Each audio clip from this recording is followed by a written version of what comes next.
Hi everyone, welcome to Life Tips by Ning. In today's video, I'm sharing explanations for the 60th hexagram in I-Ching called moderation. The reason it's called moderation is based on the image of the hexagram.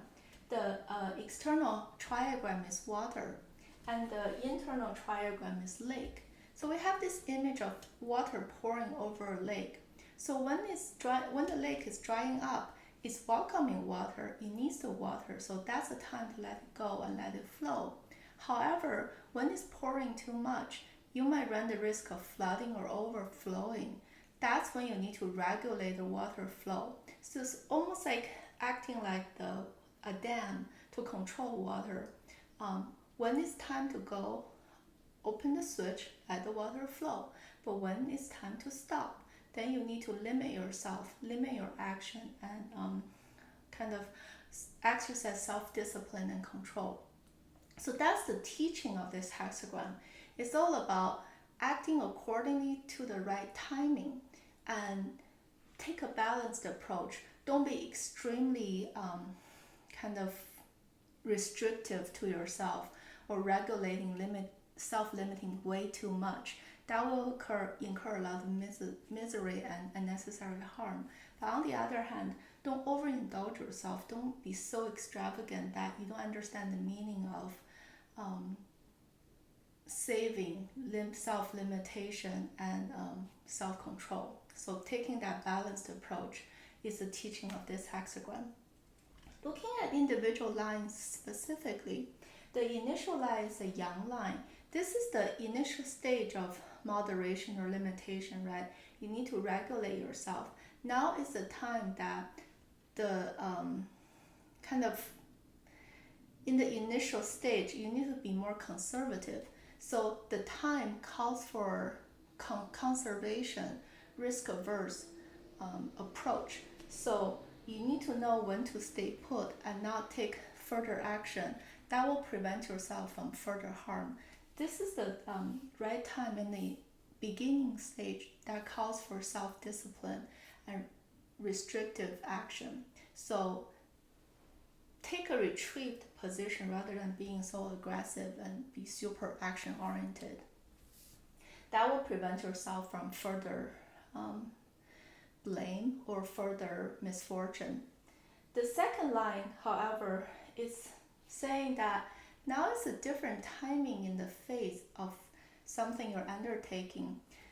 Rather than taking a super risk-averse and conservative approach, now if you don't change your style and be flexible and still keep it to yourself, trying to be overly protective, then you don't know how to adapt to that balanced approach, and you will miss a lot of great opportunities because you're excessively cautious when it's the time that calls for more action. You need to let the water flow in right now, but instead you're still blocking the gate.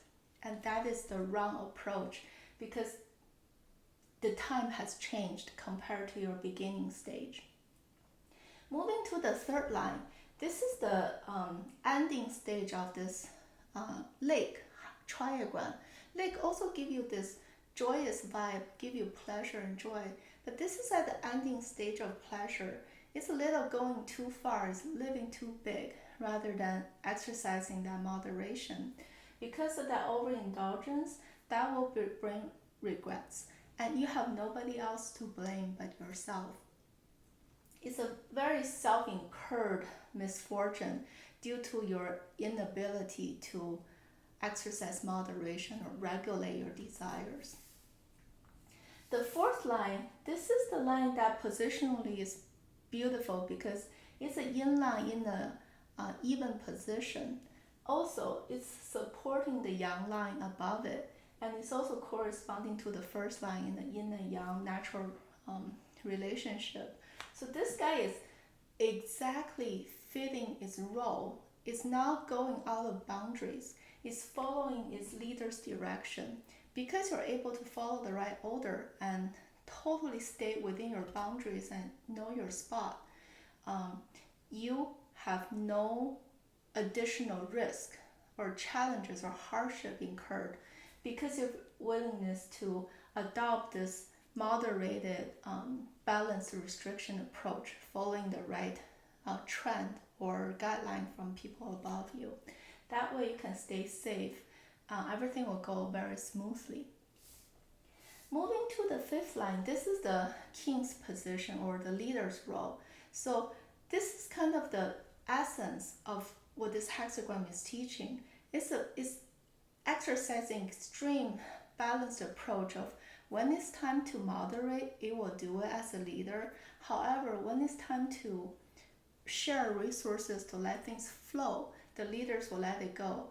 Because of this super exercised self-control to deliver moderation beautifully, you will actually incur a lot of respect naturally and natural followers, because people will love it. It's a very reasonable and kind of a organic approach. So it's not like forcefully dictate people to overly save or restrict themselves. Then that won't be sustainable, because people won't experience pleasure or joy. However, if you as a leader, you just let go of all limitations, let people run loose, that will run the risk of short-lived as well, because eventually the resources will be drained up very quickly. This leader is able to exercise that beautifully balanced position. So it's a very beneficial approach to moderate, and that leaves people in a very pleasant mindset, and they will naturally follow you. It's kind of the nowadays catchword of minimalism versus essentialism. So this is teaching people that it's not about constantly restricting to minimize everything. It's about keeping it to what you need, because having too much will actually give people a lot more stress and a burden. Having too little might deprive yourself. Keeping that essentialism mentality is a perfect approach to bring respect, joy, and sustainability in your life. The top line, however, is a misfortunate one as well. The reason is this is the ending stage of the moderation hexagram. It's losing its balance. This person is way too stingy. It's overly harsh, exercising too much of a self-restriction to the extreme state. That will incur a lot of regret, and not only for yourself, but for all the people who interact with you, surrounding you. So it's a very lose-lose situation to take that unbalanced approach. So that's the explanation for the 60th hexagram. I hope you guys enjoyed it, and I'll see you next time. Bye.